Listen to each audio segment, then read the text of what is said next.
Assalamualaikum warahmatullahi wabarakatuh. Hamdan syukran lillah, salatan wassalaman ala rasulillah wa ala alihi wa sahbihi wa mawalah.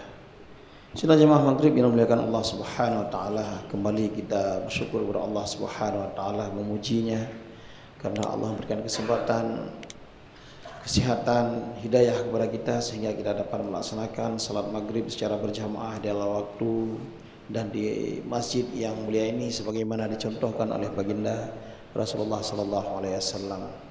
Salat dan salam kita kehadiran beliau semoga tercurahkan terus untuk sahabatnya, keluarganya dan kita umatnya sampai akhir zaman. Sidang jamaah dengan Allah Subhanahu wa taala. Selasa kemarin telah kita coba ulas bagaimana ketaatan kita untuk menerima perintah Allah itu semuanya. Pada kesempatan ini kita coba ulas sedikit bahwa kita ini adalah umat Rasulullah sallallahu alaihi wasallam dan kita amat sangat mencintai beliau dan beliau pun amat sangat mencintai kita. Sehingga di bulan Rabiul Awal, Rabiul Akhir, Jumadil Awal, bahkan kalau di Aceh ini sampai 100 hari orang memperingati kelahiran beliau. Kenapa ini semuanya? Karena alasan kecintaan kepada beliau, cinta kita kepada beliau. Dan seperti kita ketahui, kenapa kita cinta kepada beliau? Beliau pun sangat-sangat mencintai kita. Menjelang ajalnya masih beliau ingat ummati, ummati, umatku, umatku. Setiap kesempatan beliau memikirkan kita umatnya dan beliau ingin umatnya ini semuanya selamat. Selamat dengan Allah Subhanahu wa taala. Atas alasan itu dan itu merupakan salah satunya selain asal-asal lain, kita pun amat sangat mencintai beliau. Maka kalau misalnya ada peringatan-peringatan itu alasannya kenapa? Karena mencintai beliau. Sedang jamaah yang dimuliakan Allah Subhanahu wa taala. Cinta adalah sesuatu yang menimbulkan konsekuensi. Kita tanya pada diri kita sendiri, apakah kita benar-benar mencintai Rasulullah sallallahu alaihi wasallam atau hanya cinta di mulut saja? Atau cinta kita jangan-jangan cinta bertepuk di sebelah tangan, atau jangan-jangan cinta kita ini cinta yang palsu. Cinta tentu dia memiliki konsekuensi daripada cinta. Para ulama mencoba memudahkan kita untuk memahami diri sendiri, apakah kita ini betul-betul mencintai sesuatu itu atau tidak. Kalau seseorang menyatakan cinta terhadap sesuatu, misalnya cinta kepada seorang perempuan misalnya, maka dia ada konsekuensi, dia akan mencintai apapun yang dicintai oleh perempuan itu, dan dia akan membenci apapun yang dibenci oleh perempuan itu. Kalau kita katakan kita mencintai baginda Rasulullah sallallahu alaihi wasallam, maka kita akan mencintai apapun yang dicintai oleh Rasulullah dan akan membenci apapun yang dibenci oleh Rasulullah. Ini tidak boleh tidak. Apabila ini tidak terpenuhi pada kita, kita ukur diri kita sendiri, maka cinta kita ini cinta yang bertepuk sebelah tangan. Dalam kisah Kais dikatakan betapa banyak yang mencintai Laila, tetapi yang dicintai Laila siapa? Semua pemuda pada zaman itu katanya saya mencintai Laila, tapi Laila tidak ada yang dicintai oleh dia. Ternyata cinta Laila lain lagi. Nah, ketika seorang mengatakan mencintai baginda Rasulullah sallallahu alaihi wasallam, Rasulullah sallallahu alaihi wasallam misalnya, dalam hadis-hadisnya kita tahu beliau sangat membenci orang yang makan dengan tangan kiri. Makan disuruh dengan tangan kanan. Yang makan dengan tangan kiri itu syaitan. Beliau membenci orang makan sambil jalan. Maka kita melakukan itu. Wajar kita klaim diri kita cinta pada Rasulullah sallallahu alaihi wasallam. Kita makan sambil jalan, kita minum dengan tangan kiri. Apapun alasannya, kecuali kita enggak punya tangan. Nanti alasan kotor gelasnya, kan gelas dicuci juga. Emang setelah kita minum, gelas itu enggak dicuci lagi? Dicuci juga. Rasulullah sallallahu alaihi wasallam mencintai orang berjenggot. Masalah kita enggak sanggup berjenggot itu urusan lain, tetapi menghina orang berjenggot itu menghina Rasulullah. Apapun alasannya, kita enggak bakal hukum wajib sunat, enggak. Tapi mengklaim diri cinta Rasulullah, jangan coba-coba ejek jenggot. Ada orang celananya jingkrak. Ini malah ada hadis sahih yang mengatakan salah satu. Ada 3 golongan yang nanti hari kiamat Allah tidak ngajak dia ngomong. Wala yanduruhum, enggak diperhatikan orang itu di hari kiamat. Salah satunya apa? Orang yang istilahkan isbal.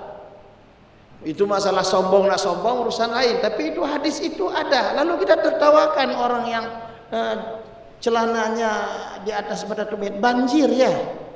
Tidak usah kita ajak, karena itulah sunnah Rasulullah Sallallahu Alaihi Wasallam. Lalu kita bilang meyakini bubur sunnah karena sunnah lain yang sanggup dia laksanakan dan itu tidak mengganggu kita. Kenapa kita harus rewel? Nanti ada orang menjelang salat, saya jarang sekali melakukan ini. Menjelang salat ada siwak. Lalu kita, lebangnya, guna temayang ketok gigo. Ini sunnah. Rasulullah menganjurkan orang mau salat itu bersiwak dulu. Masalah kita nggak sanggup melaksanakan, jangan ejek orang. Kenapa? Ini bentuk cinta kepada baginda Rasulullah Sallallahu Alaihi Wasallam. Praktek-praktek Rasulullah kita benci, cinta palsu. Jangan salahkan Rasulullah. Nanti ketika hari kiamat, beliau tidak mau mengakui kita sebagai umatnya. Ini masalah mencintai apa dan membenci apa. Rasulullah membenci orang yang menghambur-hamburkan waktu, melalalaikan waktu. Datang kita menghabiskan waktu di warung kopi berjam-jam, bermain batu domino berjam-jam. Sanggup. Ini orang lara mau main-mainkan waktu, dibenci oleh Rasulullah. Kalau memang tidak ada kegiatan, habis isya tidur, itu yang disukai Rasulullah. Sedang yang makan Allah Subhanahu Wa Taala. Betapa banyak praktek-praktek kita dalam kehidupan sehari-hari ini yang menunjukkan ketidakcintaan kita sebenarnya kepada Rasulullah. Hanya cinta di mulut saja. Demikian juga yang pertama dan kedua. Yang ketiga dan keempat adalah mencintai siapa-siapa yang dicintai oleh Rasulullah. Keempatnya membenci siapa-siapa yang dibenci oleh Rasulullah. Rasulullah Sallallahu Alaihi Wasallam amat sangat mencintai kaum muslimin. Orang-orang yang beriman amat sangat cintanya itu, dan ini didukung oleh ayat-ayat Allah. Aizzatin 'alal kafirin, adillatin 'alal mu'minin. Mempunyai izzah di atas orang kafir. Ada izzah. Tidak ada bongkok-bongkok pada orang kafir. Cium-cium tangan orang kafir tidak ada cerita. Tapi cium tangan ulama ya kita cium. Ulama kenapa dari mata kita ini kayaknya orang saleh ini. Tapi kalau sudah jelas kekafirannya tidak ada bongkok-bongkok. Dan di dalam surat yang lain dikatakan ruhama'u bainahum asyidda'u 'alal kufr. Berkasih sayang dengan orang Islam. Ini sama-sama nabinya Muhammad, sama-sama kitabnya Al-Quran, sama-sama Tuhannya Allah, sama-sama ada salat 5 waktu, tapi saling benci membenci. La kalam la salam. Tidak ada ngomong, tidak ada salam. Orang angkat dengan assalamualaikum, dibalas angkat pun enggak, dijawab pun enggak. Tapi dengan orang kafir bermesra-mesra. Ini apa ini?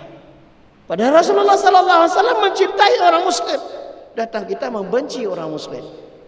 Ini kira-kira kalau kita cinta sama seorang gadis, tapi kita bilang sama dia, aku benci kali sama ayahmu. Kira-kira kita diterima enggak?